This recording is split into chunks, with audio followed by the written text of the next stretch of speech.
It is a great pleasure to welcome Annika Wilson and Danielle Leonard. They're both fiddlers and singers from Canada, specifically Vancouver, if I get it correctly. How are you two doing? That is right. Good. How are Yeah, you? absolutely. We're doing well. It's good to be here today. Yeah, we're happy to be on the show. hmm Yeah, I rarely do shows where there are two guests, so I'm glad to make this happen. I think I've invited Annika first, and then Danielle. Yeah, I reached out to you a bit later, but nevertheless, Teresa I came Crown. by It just means extension. I'm honored to be included. right. And it just means it's going to be more exciting when there's more than one guest. hmm Yeah, Exactly. yeah, and also it's always good because I get to do less of the talking because you guys are going to do much of the talking for me. So always a I great love it. chance to do so. That's funny. Yeah, no, definitely. So Danielle, you're in Calgary, right? So how's it over I'm there? in Calgary at the Yeah. moment. Yeah. So Yeah, no, it's great. And yeah, what do you have? What you got so, over there? What are you doing over there? well, right now I'm just here to visit with the Calgary Stampede. I normally play at the Stampede, but this is the first year I'm just here visiting. I just came off a stretch of 2 weekends, or I guess a couple weekends of shows. I just came back from Winnipeg Folk Festival and then had about a 24-hour layover. And I hopped in my car and drove from Vancouver to Calgary just to get a little bit of sightseeing in. Mhm. And yes, I'm here for about a week just visiting and taking some time to chill a little bit, look at some music, and get ready for our next stretch of shows with Annika next week, I think. So Yes. yeah, kind of unplugged, recharged, and gonna be ready to go for next week. Mhm. Yeah, tell us about the shows that you guys are doing. I'll let Annika explain our show. I We're playing talk at a Mission lot. Folk Fest 2 weekends from now. So it's not this weekend, but the following weekend. And we were invited by a mutual friend of ours, Graham Lindsay from Ottawa. And he was like, why don't we do Mission Folk together? And it was like, okay. So we're both going to be playing there, and then Graham's going to be here a week before that, and he's going to be playing some shows with me while he's here because Danny's away. So it's going to be the next week and a half ish is going to be just full of music, which is going to be really really nice. But yeah, so Mission Folk Fest. Nice. Yeah, I do know Graham. He's going to be a guest on this show in the next few weeks. Yeah, Awesome. he was in a band called the Broken Bridges, and I am Yeah, quite familiar with his bandmates, the two sisters, Fern and Willow. Yeah. Yeah, yeah, yeah. you guys have met them, right? We Yes, actually just met them this year. Yeah. Mm-hmm. it was so Yeah, it we was met so them. weird. Yeah, like we just met them We at a met them jam. at the Yeah, it was at a jam session at the Canadian Folk Music Awards back in April, I think, because Vancouver was hosting. And Annika and I just had a friend that had been nominated for one of the CFMA categories. And we were told about this jam session by Graham. And when we showed up, there were like a bunch of fiddlers that we had never met before. And so, sure enough, some of them were actually those sisters. And there was someone else as well. There was a banjo Irish player Millie. too. And they have Irish Millie, that's the one. Yeah. And so they have a trio together as well, known as the Receivers, I think. And they're just like phenomenal. They're such a cute energy. They are honestly just so funky that it's been a pleasure to kind of like meet them and get to know what they're all about. Mm-hmm. Yeah, I know Millie too. She's an amazing person. I've been friends with her for the longest, and I think it's thanks to her that I've discovered everybody in the Canadian folk scene, including you guys. Yeah, Nice. absolutely. That's awesome. hmm We'll have to thank her. I know, right? Well, it was quite nice because we were at this jam session, and typically when you go to traditional Irish jam sessions, there tends to be people that are completely not in our age range. Like we're in our early 20s, and everybody is usually a lot older. But there happened to be quite a few young people, and all three of the girls were sitting on the same side that Jocelyn, Danny, and myself were. And so it happenstance, you end up talking to their mom, and then you're like, oh, hey. And then yeah, we ended up jamming for about an hour afterwards. It was quite fun. hmm Yeah, it was fun. Yeah, so who's the friend that you said was nominated? Oh, Jocelyn. Jocelyn Petit is her name. She's a fiddler based out of, and singer actually, and step dancer, and she wears a lot of hats. Everything else. Exactly. She is based out of Squamish, BC.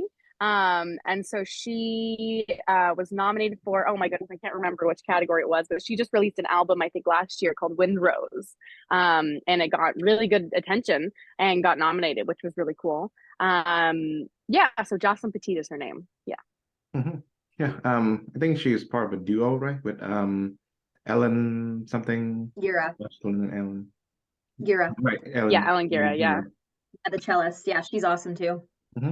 Yeah, she's from, well, I don't know if she's from Scotland, but she's living in Scotland. She's from Boston. She's American. That's where it is.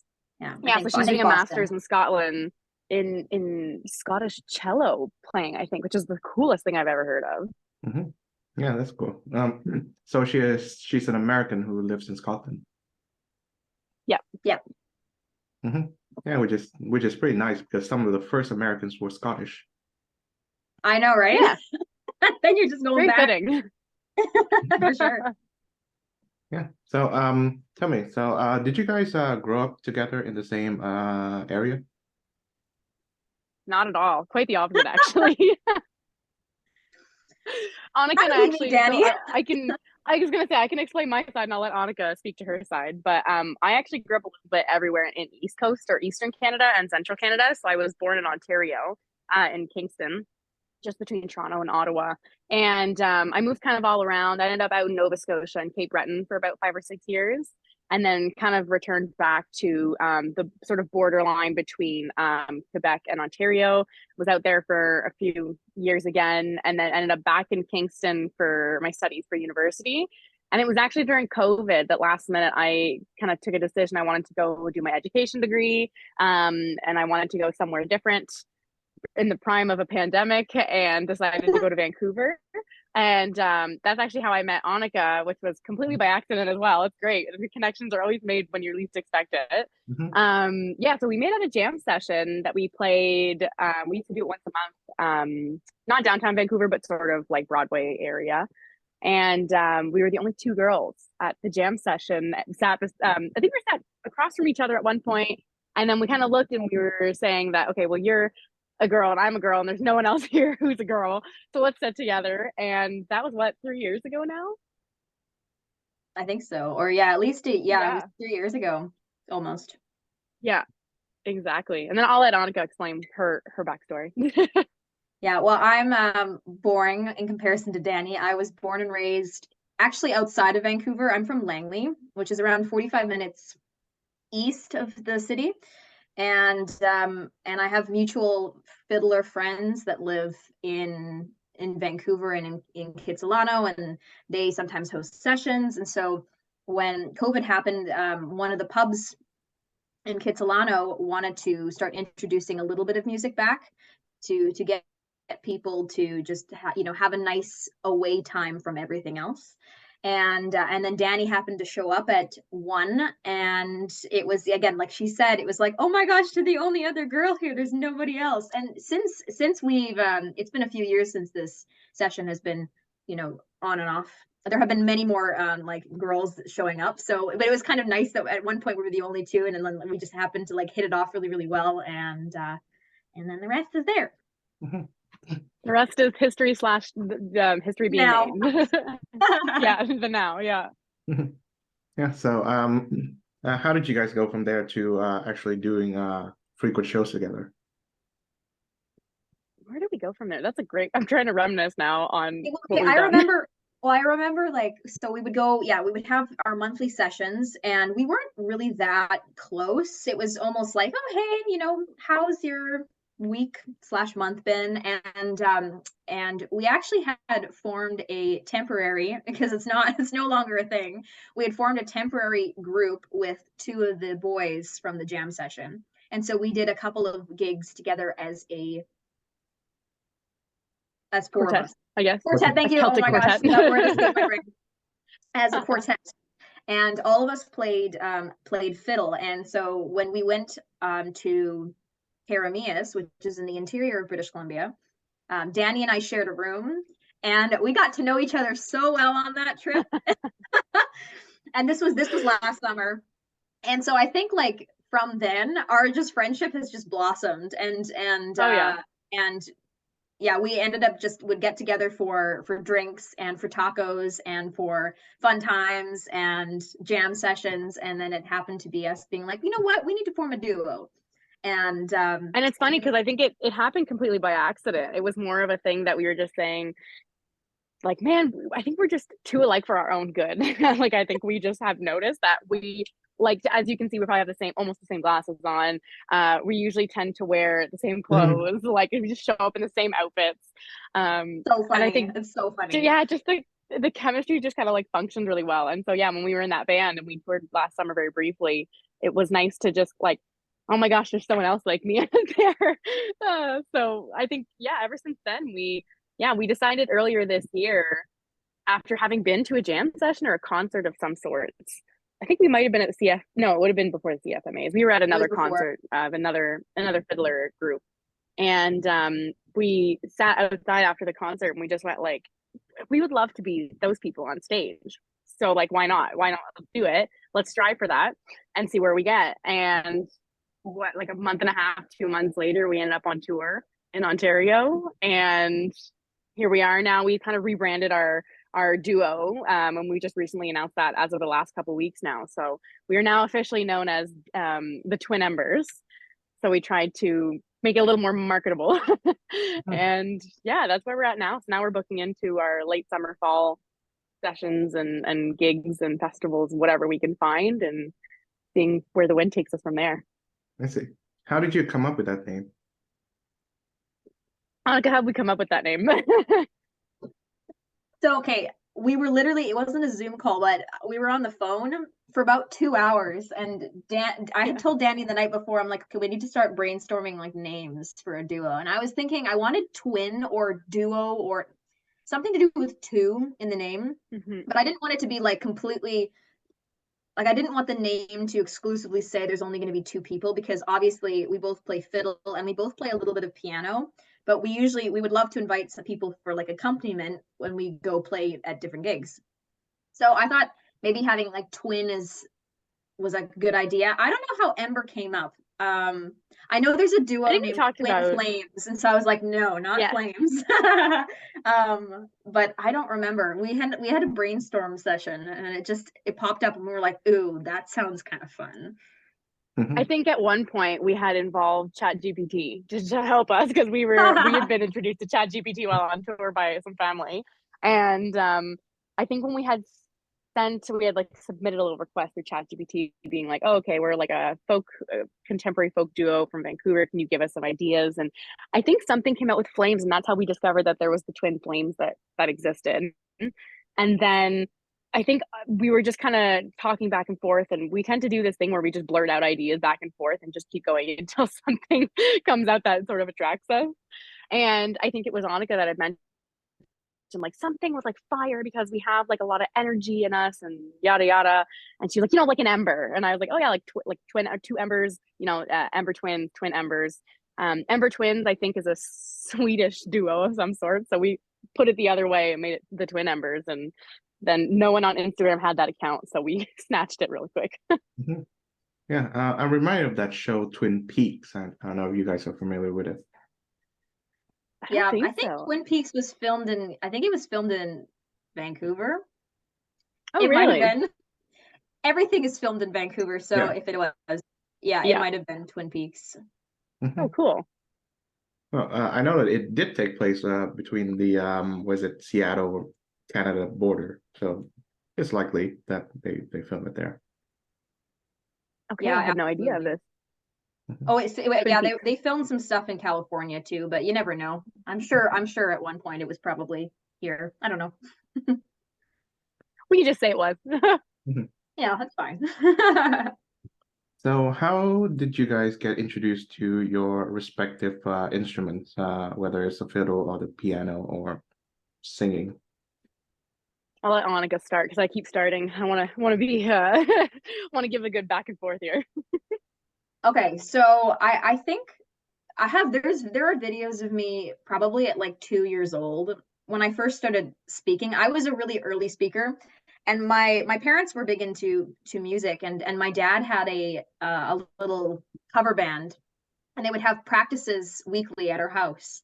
And I began to learn some of the Beach Boys songs that they were singing. And so there's early footage of me at like 2.5, 3, singing. And so my love of singing just has been always there.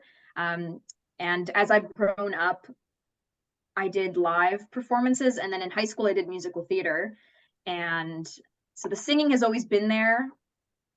I never took really lessons, but I have a very, very good ear for keys and for tone. So I think that has helped my singing journey quite a bit. Fiddle, I actually never started with the fiddle. My parents put me in classical violin lessons at 4. My aunt and my grandmother were both pianists, and my aunt was a classical piano teacher, and she had all of her accolades on her wall. And so my parents wanted me in a musical instrument because they thought that it would be good for me. And being a young kid and learning classical violin is really challenging because it can be really boring. And so when I got to about 7, my parents were having the worst time getting me to practice. I just did not want to practice at all. And they found out that at our local community music school that there was a fiddling class. And they made an ultimatum saying, if you practice and you go to your classical violin lessons, we'll put you in the fiddle class. And so for a few years I was there. And then I think the teachers moved into Abbotsford, which is even more further east than where I am. And we followed them there. And I continued to do classical music. I was doing the Suzuki method for a little bit. And I think about at age 12 or 13, I decided to do exclusively fiddle until I was about 16. And then I stopped taking lessons. And I have been in and out of bands and groups and sessions ever since. And yeah. All right. I think Annika's being modest when she says that she has a really good ear. She has like near perfect pitch, so she's super helpful to play music with. She can just hear something and be like, no, not that one. I don't think it's perfect pitch because I can't recognize notes, but I think I have like relative pitch, which means that if you play a chord and there's a note that's off, I can tell you that there's something wrong and it doesn't sound right. Like if it's a minor third or a major whatever, I can tell you that there's something wrong with it. I just can't tell you what. That's good. That's perfect. Yeah, I mean, for me, I was always a really chatty kid. I just like to talk and sing and make noise all the time. So I think that, and kind of like Annika, was just sort of inherent. But in terms of, I started out playing the piano. My mom was a piano teacher for many years, and I have an older sister and brother who also started by playing the piano. It's kind of their first instrument that they were starting out with. So I sort of followed in the steps of them and started with piano lessons first, maybe for a couple of years, like maybe 2-3 years. But then while I was doing the piano lessons, I always used to tell my parents, being like, I want to do something else. I want to do something that like my siblings haven't done, or something that's new. So my parents said, well, you're going to keep doing piano lessons because that's really important. My family all did the Royal Conservatory program in Canada. So it was sort of, I had to follow that and keep going until I could prove that I was able to do something else. So continuing piano lessons, my parents also put me into violin lessons, classical, because there was no fiddle teacher at the time in the city I lived. And when I started the lessons, I still remember my first lesson. Like, it just is so clear in my head that I went in and I had this tiny little like 1/8 size pink sparkly violin. It was insanely girly. I still have it. I do not play it. And I remember going into the lesson and I had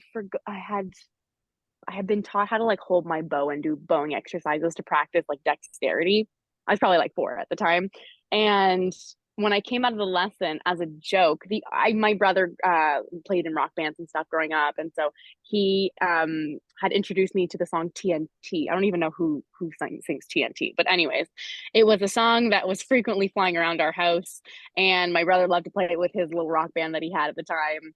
And I remember coming out, my mom saying, "How was your first violin lesson?" And I said, "It was great. I learned how to play TNT." And my mom just kind of looked at me being like, "Excuse me?" And I was like, no, it's a joke. She goes, "Okay, well, you should tell your dad that when you get home." So I said that to them, and everyone just kind of looked at me being like, "You actually learned that?"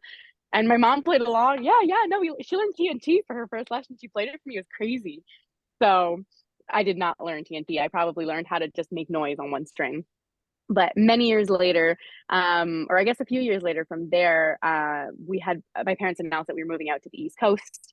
So we moved out to Cape Breton. And that's when I first heard fiddle music. And we had just hit the border going into the province of Nova Scotia. And we stopped by a little gift shop and there was a CD, and it was a Natalie McMaster CD. And I remember it was the thing that fascinated me the most was that there was 2 CDs in one sleeve. I was ready to put all of my life spendings into the CD.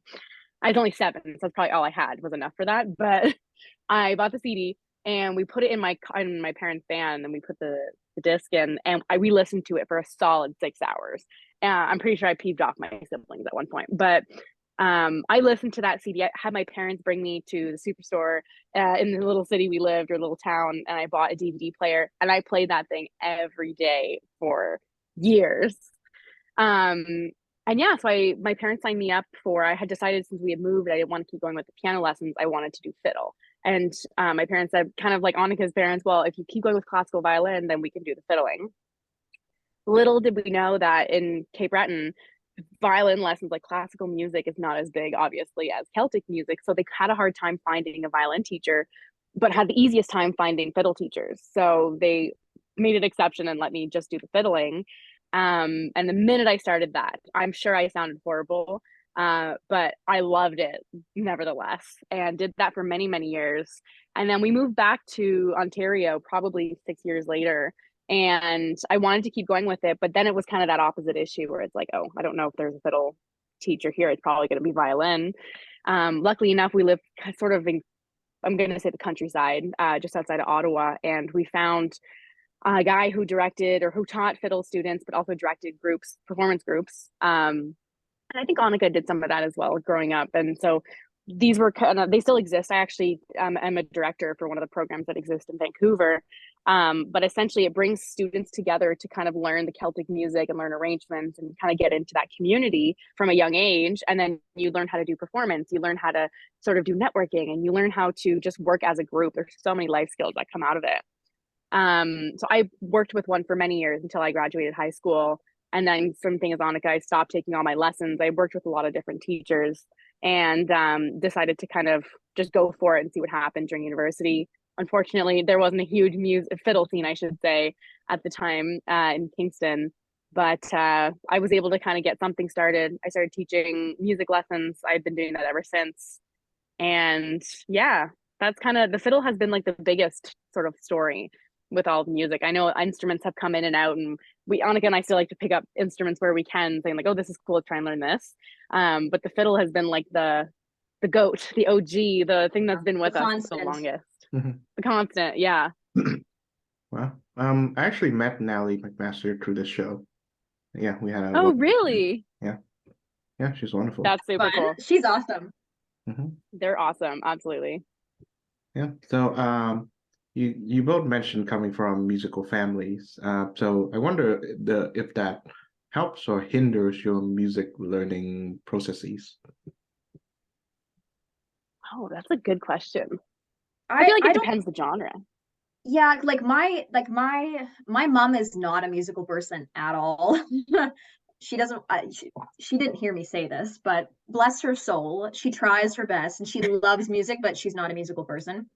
My dad loves like good old rock and roll. He plays the guitar, he sings. So I think from that standpoint, music has always been in my life, but nobody in my family has ever played Celtic music. I just fell into it and like loved it, and then happened to just enjoy it enough to keep playing it. Essentially, I think the understanding of the musical knowledge, I think, does help, because from my dad's standpoint, from a young age, he was playing guitar with me when I was fiddling, and he would always tell me, this is the chord that would go with this tune, and this sounds right, but don't play it this way.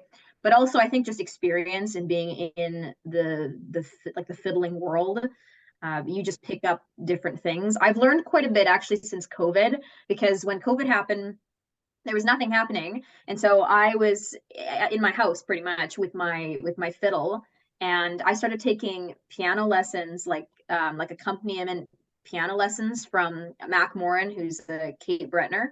And he was telling me all the chord progressions. And when I started doing that, I started like seeing, oh, I really should learn my keys and my chords. And from then on till now, I've been really focusing on, okay, if we're doing a set, I have to know what the key is, because then just in case there's a guitarist, I know. So I think it helps, but I think most of the musical knowledge I have has been through lessons and learning it myself and just experience in the field itself.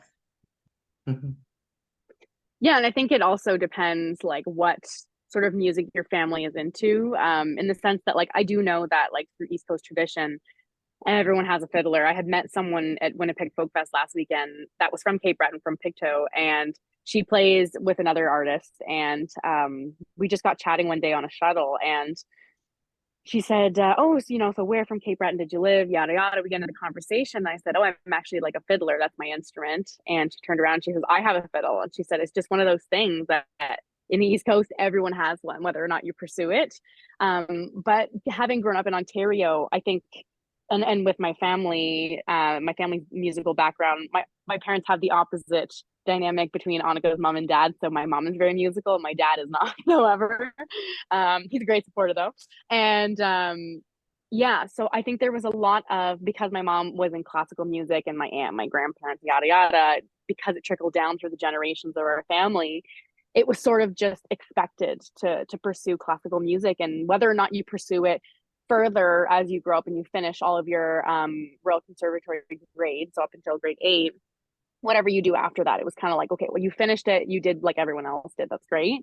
But same thing, like I just kind of fell into the Celtic music, and I don't really know how, but my whole family just kind of like, okay, let's all go this direction now. So I think in over the years, it's become, my whole family has become super interested into it. And I think having grown up out east was a little bit of a blessing with that.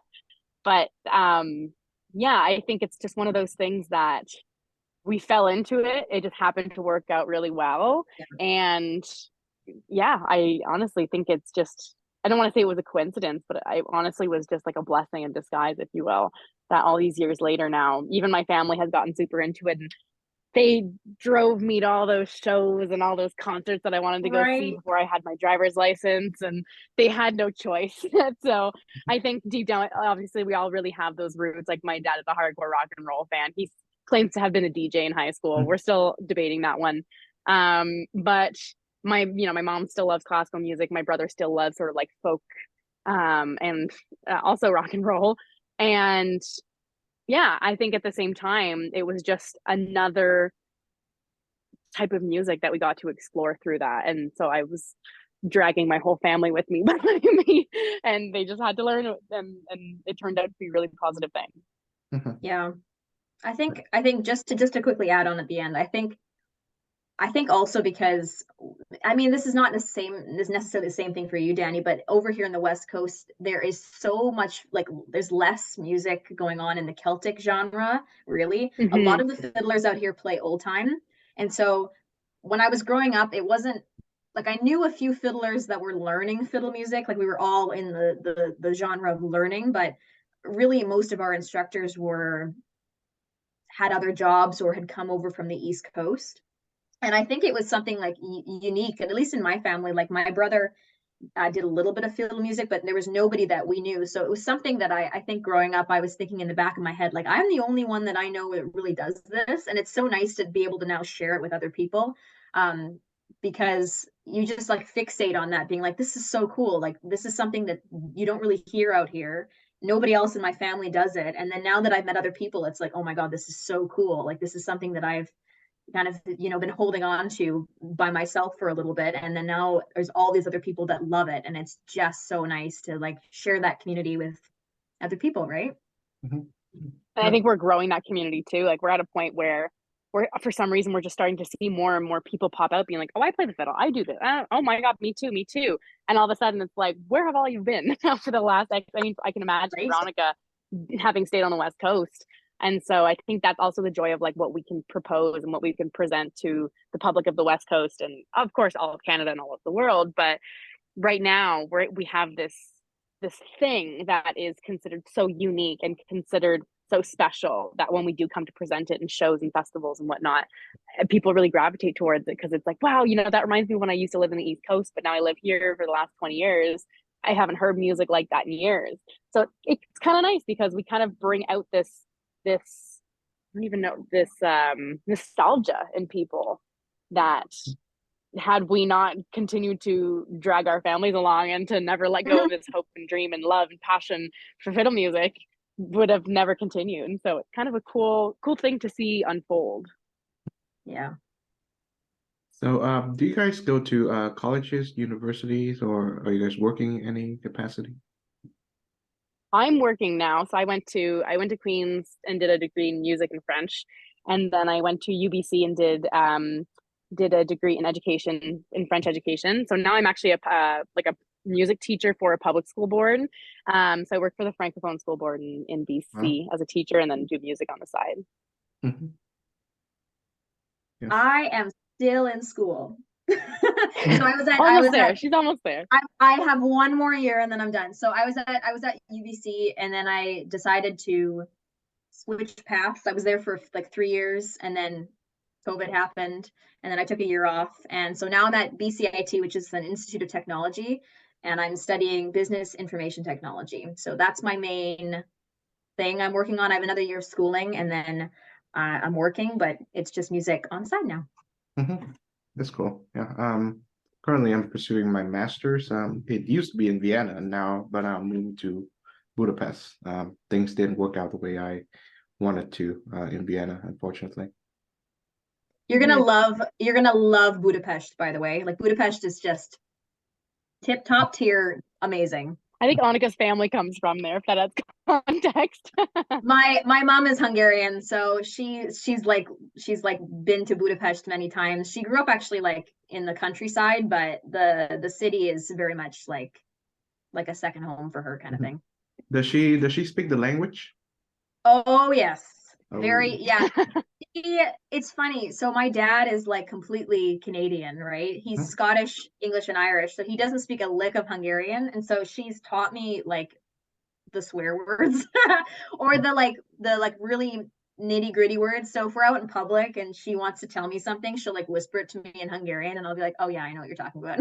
But I unfortunately don't know it as well as she does. It's just like, that's amazing. Yeah, it's pretty funny. Danny, have you been to Hungary or this part of Europe? I have not. No, actually, at this point right now, today, July 12th, I'm supposed to be in Europe, but I had my trip get moved to next year. I've actually never been outside of the continent, and it's one of those things that I'm so sad about, and so slightly ashamed.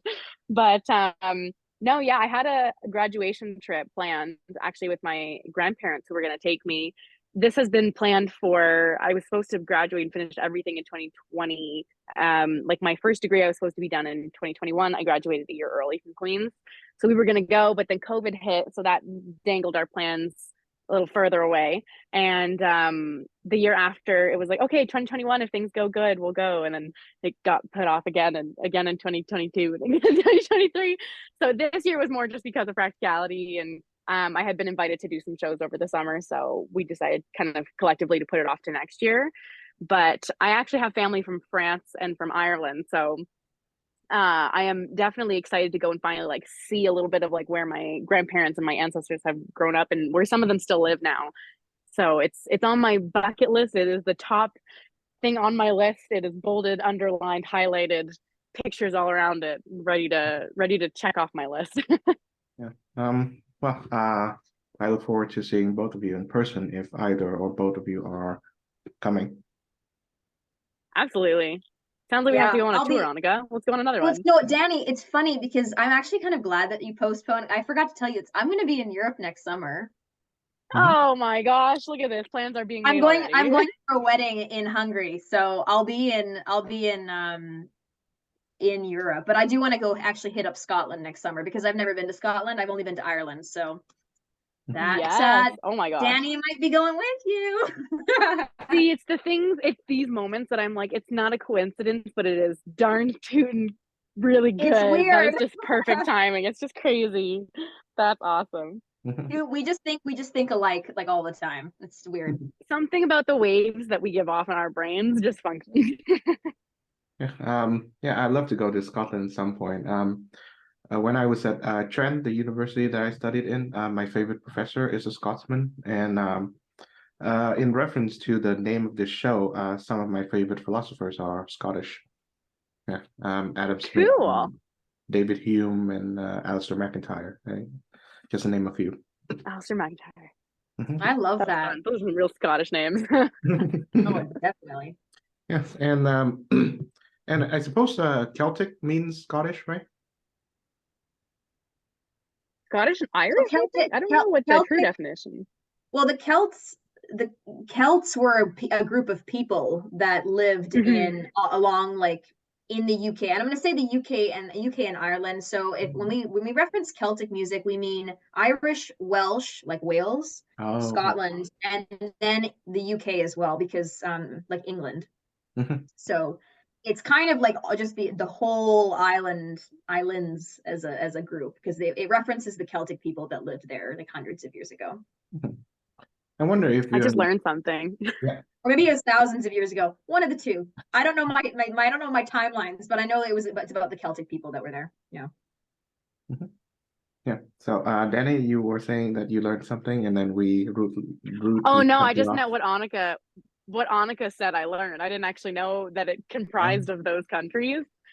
Again, I've never been to Europe, so I have nothing to go off of except for Annika's knowledge and maybe a few Wikipedia pages. I wonder if you guys know much about like how Celtic culture came to arrive in Canada and then stayed there. A little bit. I've read, so there's a really great book called How the Irish Saved Civilization. Mhm. And it's essentially about like the Irish, it delves into the Irish potato famine. This is specifically about the Irish people, not about the Scots. Um, but it does describe a time when they came across the ocean to North America. And because the United States is older than Canada, because obviously the Constitution was 1776, there were plenty of Scottish and Irish people already in the country at that time, and they had brought over all of their traditions. I'm not too sure where the traditions started. I know in most like songs, like the traditional songs, they're very depressing. They're all about death or say maidens or something. And I know it was used as a tool to liven up dances and to bring joy to communities because it was so tough during those times. But I don't know too much past maybe like 200 300 years ago, kind of like. So Danny and I, when we were in Ontario, I introduced her to Outlander, which is a television show and a book Yeah. series. And So good. I actually have, oh, you can't see it, but I have the entire book series just behind my chair here. And so what, it's mostly fictional, but the author in the first couple books does dive into Scottish culture about 300 years ago from our standpoint. So you do learn a little bit about like the traditions that they had, but it doesn't really go into anything before that. And other than like my other few like nonfiction books about like Ireland, I don't know too much. I I would see. love to All learn I more know though. is that the French and the Irish and all the European people came down here and brought some fiddles, and that's about it. When I lived out in Nova Scotia, I do know like that the Scottish presence is very strong, especially in sort of the east end of Ontario. It's also very, very, very popular. Just because I think people came and settled, and those were the villages that the Scots or the Irish or whoever had settled. And I think the tradition just continued from there. And then slowly things sort of continued to grow and sort of propagate into other areas of Canada. With the construction of the railway, for example, or with Mhm. fur trade or what have you. I think just over time, I think a lot of it was concentrated to the eastern end of Canada and then just slowly sort of made its way out to the west coast. Mhm. I see. Well, I think much of my knowledge about Irish culture I learned from James Joy. Okay. Yeah, he's Nice. yeah. I wonder if you guys have are familiar with him. his works. No, I haven't read any of his, but if you recommend him, I'll have to put it on my list. Yeah, Joyce is a wonderful writer, but he can be quite difficult. The book I'm holding right now is Ulysses, and Oh yeah. and it is a novel, but it's not a novel that you would expect a novel would be, because at a certain point, the whatever story structure and character is completely abandoned, and it's just like this hodgepodge of literary and cultural references piled on top of each other. And yeah, it's Did you say structured. that one? Yeah. Did you say that one that you're reading or you're holding is Ulysses? Yeah. Okay. I've read passages for like English literature class, but nothing beyond that. Yeah. Apparently it's about Ireland. So but still I recommend it. And also his short story collection, Dubliners. That would be his most accessible work. Cool. Very cool. I like it. Yeah. So Danny, tell us about your job as a teacher. Oh, what a joy. No, I love working in education. It's I've always wanted to work in education. I have always, since I can probably remember being like 5 or whatever it is, I would line up all my teddies on little benches and chairs that I could scrounge around the house, and I would teach them. They weren't great learners, but I think from there I just kind of always had this little piece of me being like, I want to be a teacher, I want to be a teacher, I want to be a teacher. But this is also as the prime of oversaturated teacher market was coming to become very apparent. And I remember the more, the older I got, the more my parents looked at me saying, like, you sure you want to pursue this? Like, there's a lot of teachers out there. And when I got to high school, a friend of mine who is also a teacher, she was just getting started with her teaching career, and she said the wait time, the average like estimated time for her to get a full-time continuing contract as a teacher like settled in the school system back then was 8 to 10 years. And so she said, I've been doing 8 to 10 years. I think she was on year 6 at the time of substitute teaching. And I went, oh no. But for some reason, as I hit the end of high school, I got into university, and I was noticing that the education departments in different universities were lowering their chairs. So lowering the amount of seats that they had available in their programs. And I kind of went, oh, okay, interesting. And then all of a sudden they were like begging as I was finishing my first degree, they were like, okay, we need to open up seats. We need more teachers. We need more teachers, particularly French teachers. And also a great coincidence that my first language is French. And so when it came time to do my applications and I had sort of consulted with different academic counselors, they all said, you go French and you don't look back. And I was, a little skeptical at first, just because I went, I'm not like, my family is French. We're from a lot of different places, such as Quebec and France and whatnot, and Northern Ontario. But I was sort of a little hesitant at first and was like, I don't know, I haven't gone full-time French in quite a while. Even my French degree that I did was mostly in English. So when it came time to apply, I had to go get some exams done and whatnot. And that was kind of the most nerve-wracking part. And then eventually I got into the program at UBC and a couple other schools that had chosen to go to the West Coast. I did the 11-month program out there in French education. And sure enough, by year 2 of teaching, or I guess the end of year 1, I already had a continuing contract signed and ready to go. So I don't know how that sort of transpired and sort of what the education system, what happened to the education system, but a lot of teachers left, and I'm gonna point a finger towards COVID, even though I'm sure there are multiple factors. But yeah, so I ended up getting into the system in 2021, and had contemplated kind of going to some different areas in Canada, but settled on BC. And had started working in the private school system. So I did all of my placements and everything in the Francophone school system. I went to the private system for about a semester and a half or 2, and kind of realized that I really wanted to work in French. The private school was in English. I just really missed working in French. And all of my training and everything was in French. So I felt a lot more comfortable with it at that point. So it seemed like the natural decision to go back to the Francophone school board.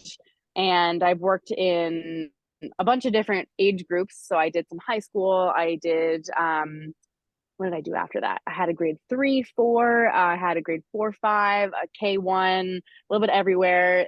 This past year, I was placed in grade 1, 2. And then I had spent the year working as a 1-2 teacher but doing a lot of music extracurriculars. So I had planned our school Christmas concert and had kind of organized a few little initiatives and projects with the students to incorporate music at school. And they were a huge success. And at the end of this year, they offered me to come in as the arts education specialist. So I would work in dance. I would work in dance, theater, and music. So yeah, so starting in September, I'll be working kindergarten to grade 6, full French arts education specialist, which is super fun. But I think it's led me to sort of discover all these little pathways that I didn't know existed in education. And I think that's kind of the beauty of this career, is that there's so many ways you can go, and none of them is a wrong choice. It's really just about finding where your passion sort of intersects with education. And it just happens to be music. It happens to be something that schools don't have a lot of, especially in French. So yeah, it's been so much fun getting to explore everything, but it has been so not fun getting sick all the time from the students. We've just powed down on vitamin C tablets all year, but you know what? Everything came out good. COVID didn't really disrupt too much this past year. It was more just the flu season in general. And yeah, so it's very exciting. I know I'm supposed to be off and like relaxing and trying, hence why I'm out in Calgary trying to relax, but I still have my brain kind of cranking all these ideas out, and I'm constantly researching and trying to get things together. And I've worked with a few fiddle people in Canada, so I'm trying to really focus our music program at the school on folk music, because it's really at the center of the Francophone identity. So we're trying to really bring that back into the schools to let students experience that and make a decision if they want to pursue it too. Mm-hmm. Yeah. So Annika, is teaching in the cards for you?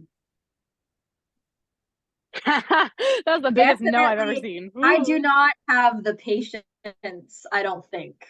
You know what though? Okay, you know what? I have taught before, like I've taught fiddle music, and I think maybe like in the future, I would never want to work in like the public education system though. That's not for me. But like maybe privately, maybe. Never say never. Never say never. Yeah. I'm currently tutoring English right now, English as a language, and it is a good start, but it can really test your patience. Yes, it can. Absolutely. Yeah. Thankfully, for something like fiddle music, it's not too bad, because when you enjoy it so much, it just brings you joy that somebody else is learning it. So I find that like teaching fiddle music is different. Like I've tutored before for like math and science, and that's a different thing, because then you just get frustrated. You're like, okay, why? With music, I think it's different. It's a journey, right? You're not just going to be amazing at it the next day. You have to work at it like anything. But I think it's just a joyful instrument in general. So yeah, it might be different. And I think when you have your passion and you get to share that passion, I think that's something that, I mean, you see it both in and out of education, that when someone has something that just lights a fire in their eyes, lights twin embers in their eyes, if we're going to plug our band name back in, that it becomes so much more enjoyable to learn. I remember growing up and having teachers that you could just see it just was not interesting to them to be there. They were there probably because they had to be, and that they didn't have any other career that they thought they would pursue at the time. And you could just see it, that you were like, this is just dragging on. But when you see someone that has a little bit of that flame and just has something different to propose, and it's their passion, oh my God, like education, just learning becomes so much easier and so much more interesting, and people just grasp to a concept so much faster. So I definitely think with fiddle music, it's one of those things that teaching something that you're passionate about doesn't really feel like you're teaching, if you will. It really just feels like you're sharing your knowledge and your passion. Yeah, I'm quite the same, even though my subject is not fiddle. I think it's mostly I would like to be a professor of philosophy and history, maybe both of them at some point. Oh, that's so cool. In a college setting. And yeah, and it is a great joy when I'm able to express these interests of mine. And oftentimes it can be so I can get quite enthusiastic that I do not notice that others are tuning out. So they always have to be cognizant of that too. That's where Yeah. the teacher training comes in hand. And then you're like, all right, I'm leaving them. Yeah. So tell us about the folk music scene in Vancouver. Annika probably knows a little bit more about it than I do. I've only been in Vancouver for about 3 years. I don't really know. It's kind of funny. Like I was so far removed from the scene, I think for so long. Like when I was growing up, I was part of when I started doing fiddle music, not when I was growing up, when I started doing fiddle music, I was part of a folk group of just fiddlers, and we were based in Abbotsford. And we did like gigs here and there, and I think we met a few fiddlers in the area, but it wasn't clicking in my brain that there was this community. And then once that fizzled out, I ended up joining a trio for a while, and we just played shows in the Lower Mainland, which is a little bit removed from Vancouver. And so it wasn't really until like 2019, 2020 that I started to discover that there was more fiddlers. And it's quite funny, like some of our friends in Kitsilano that we play at these sessions with, like that I've met through the sessions, have gone like, oh, we grew up like 20 minutes from each other and I didn't even know you were here. It's like, well, yeah, I was just far removed from everything, I guess. So this is me prefacing that I don't necessarily think I know everything. I would definitely say that the fiddle scene is small here, and Celtic scene is even smaller. I think most musicians play old time folk music. That's really popular here on the West Coast and into Alberta. And yeah, I think there are some people that like to play like traditional Irish music because there are a few like trad sessions in the city. But yeah, like I love Cape Breton and Scottish Celtic music, and there is not a ton of that here. There's maybe like the music now that Danny likes to play that kind of music, and Jocelyn, our friend, she also plays Scottish music. But yeah, I would say it's pretty small. Like we know most if not all of the fiddlers here. So Let's see. I do think too that there is, in terms of education, so I think that in the performance scene, it's not huge. I would agree with Annika on that one, just because we spend a lot of our time constantly researching and calling places and messaging, being like, hey, like we want to present you guys this opportunity for performance and yada yada. And it's a bit tougher, I would agree, than most genres. But I think from the music education perspective, I think it's definitely bigger than I had thought as well. I'd say this year and last year was the first time I kind of realized that there is a little bit of something. There used to be a group on Vancouver Island called Coastline Fiddlers, I think, and they were run by a group called, run by a lady named Yvonne Fernandez. Is that who it was? I think the group still her. exists, but she's not teaching it because she's in Ireland right now. Oh, okay. Yeah, so she's in Ireland right now away at school. But anyways, the group might still run. And there's another fiddler on the island by the name of Danielle who runs fiddle camps out there. There's a few fiddle camps. There's one on Gambier Island, I think. There's a youth Celtic ensemble on the North Shore that I work with. And they have 4 groups, I think, of students. So you can kind of register and audition at a certain level, but register to join these groups and you learn how to play together. So sort of what Annika and I kind of started out our performance careers doing. And that has the goal of kind of continuing the community and growing the community, so that when you arrive to the end of your journey with that ensemble, that you have the ability to play in a group. And so if whether you're not, you stay in the West Coast or you go off somewhere else or you go international or what have you, then you still have this basic foundation to be able to go and continue that tradition and to continue being a part of that community wherever that community may find itself. So I think the education is there, and you can see that the community is there as well. It's just a matter of like really reinforcing it and really encouraging people to come out. And we never want to be too selective about what we're doing. We want to be selective about the performances we choose, but when you're including people in jam sessions and whatnot, you never want to, you just want to make sure you can get as many people out, because then the word gets out and then it grows from there. And people who move in and out of the province, then for them it's an opportunity to connect with musicians. I got a message actually, speaking of things I didn't tell Annika, I got a message from a fiddler in the East Coast, a good friend by the name of Colin Grant, that his band, or one of the bands he's a part of, Rum Ragged, is going to be on tour this coming weekend, I think, in BC. And so he had shot a message saying, yeah, so he had shot a message saying, hey, if you're in the area, let's get together. And we'd love to get some jams and stuff. And that's how that community is created and connected with the rest of Canada.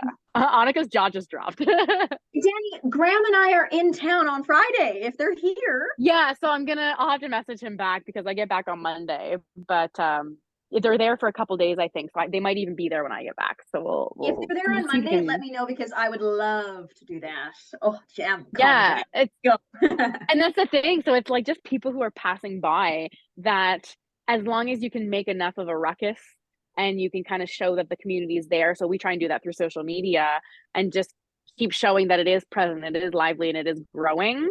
Then people who are passing by catch drift of that, usually online or by word of mouth. And then that's how we make connections with the other communities of this kind around Canada. Yeah. So it's how should we say? It's small, but it's mighty. Yeah. I do notice that I think this is not just in Vancouver, but across Canada, how you guys are, have become really fast friends just because of these like shared interests that you guys have. For example, Danny and Annika. I mean, you guys do not grow up in the same town, but yet, you guys seems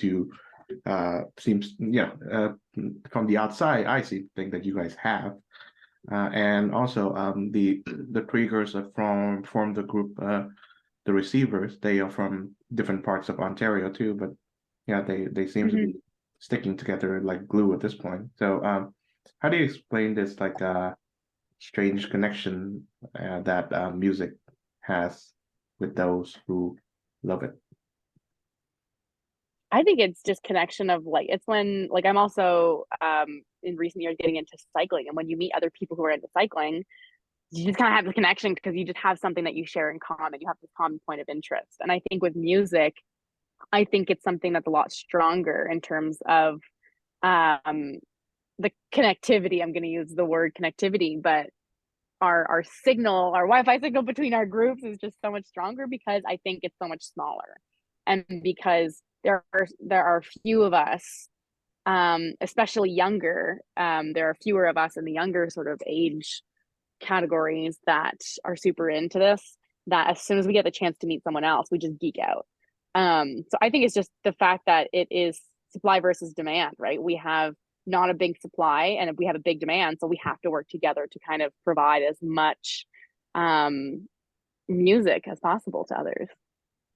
Yeah, I think music feeds the soul, and so I think for fiddlers, this is just a very personal genre of music.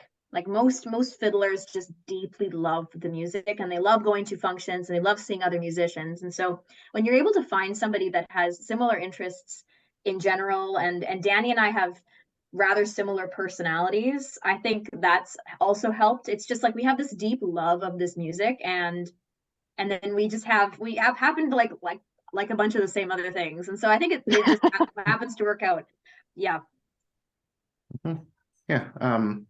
I think I've considered myself quite difficult to make friends over the years.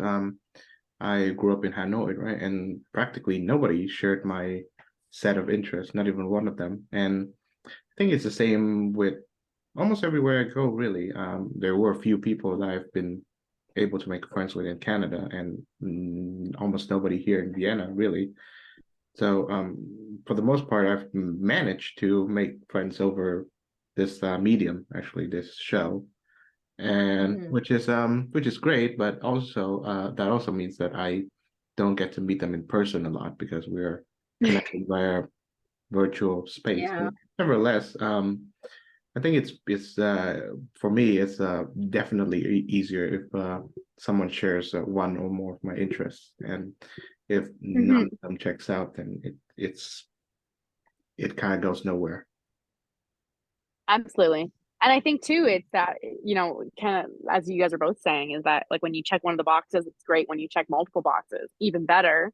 But it is tricky when it's people who are not physically close to you in terms of geography, because had Annika and I not met, and had I not met the community in Vancouver of folk and Celtic music, I don't know if I would have stayed, because it's like I do seek out that connection with the community. And that was something that I struggled with, and Annika also I know struggled with. And I think anyone who has an interest that people around them aren't necessarily as interested in as them, it's almost a bit isolating, because you're kind of just searching for that person you get to hang out with and talk over that stuff and geek out about it. But I think when you do find that connection, it just becomes so much more special. And that when you get to meet other people and find out that they share common connections, then it just, there's something that links you together. Like there was like that folk musician I had met this past weekend who was a bassist for another artist. She's a bassist for Ace who's another folk artist from Northern Ontario, I think.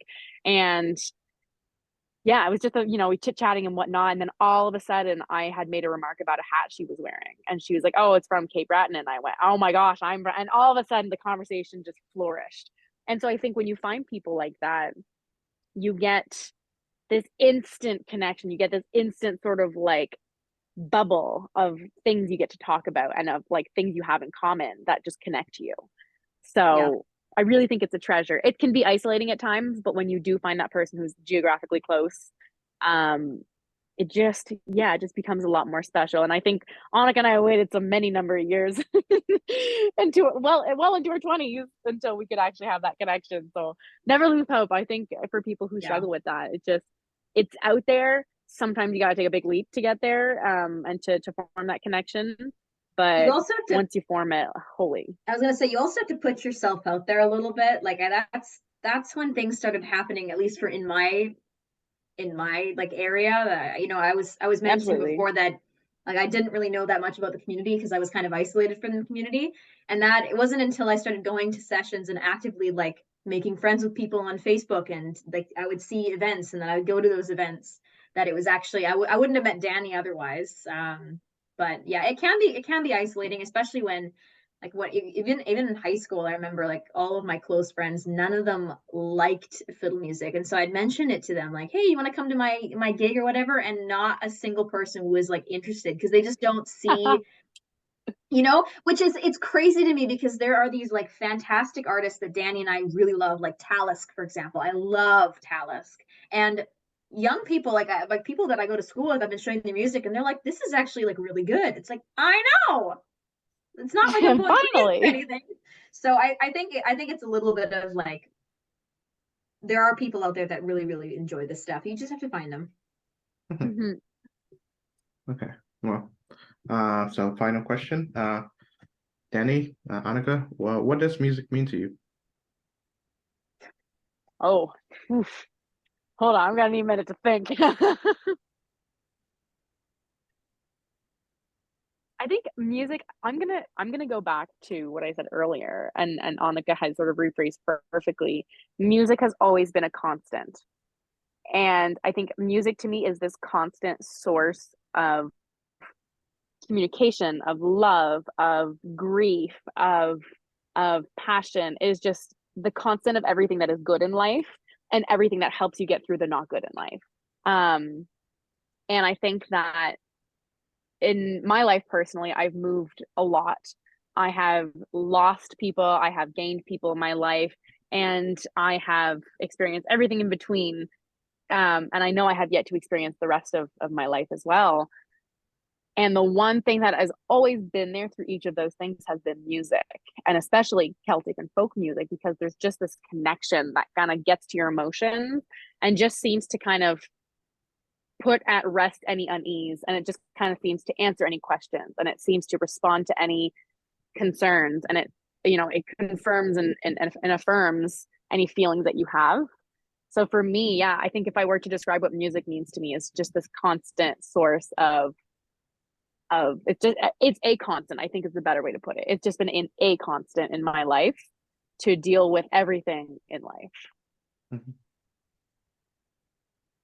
Yeah, I'm gonna play a little bit off of that here. 1 second.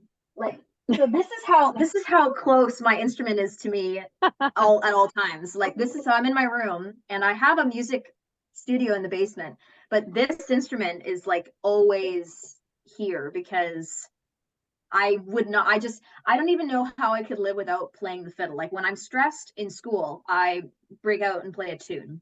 When I'm bored, I start playing tunes or I write music. When I want to go hang out with some friends like Danny, I bring my fiddle with me. It's just, it's like she said, it's a constant that's always there, and it is going to be with you through the best of the worst of times. And there are, again, music feeds the soul, and unlike something like reading where you're like, I don't feel like that, music always seems to uplift spirits or make you, feel sad or about whatever state that you're in. I think music is always going to be important to the people that really, really cherish it. And I think Celtic music specifically is very soul driven, because typically it's not lyrical, it's instrumental, and so you really feel it, like you feel a connection to it. And there are some tunes that I listen to and I just cry because I'm like, this is just so beautiful, but I just can't. So yeah, I would say it's a constant, but there's just something soulful and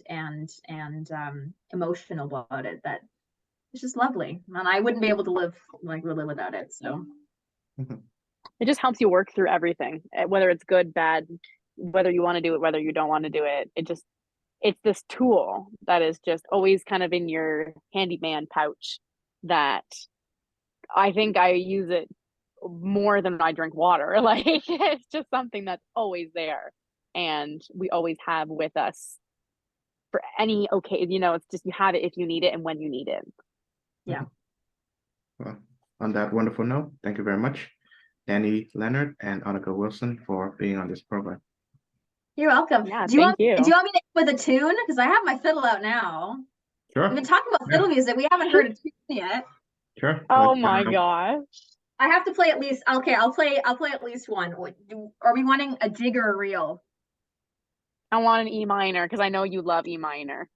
Oh, I was gonna. Or what about G minor? G minor's good too. G minor is also good. We like minor keys.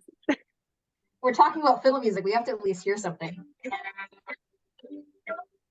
I'll do 2. Can you get closer to the mic? Want me to get closer to the mic? Yeah, just because we don't hear it as loud. How's that? Oh, I can't hear it. Can you not hear it at all? No, I can't. I don't know about me Trong, neither. but I can't hear it. Yeah, me neither. Can you hear that, Danny? No, it's kind of weird. I'll try playing something. If you can't hear it, that's sad. I think you can send a clip of yourself playing it later as a recording, and then we'll include it in the Oh yeah. I can do that. final. Did you want me to just play it for like the air bowing? Yeah, but yeah, you're welcome to send a video of yourself playing later, and then we'll include it. Oh yeah, no, that's end of too the bad. video. That would have been so good. Yeah, I know. No, that's really I cool. know. I like that. I know. Okay, I we mean, can do it'll be that. better if we are recording in person, but yeah. Too bad. Next time. Zoom is weird, and you should be able to hear it, because my vocal thing is like speaker is just like here. So Yeah, it's super strong. Yeah, weird. just not with the instrument. Not with the Just means instrument. we have to send a recording. Danny, we can just lilt it. It's fine. Hey,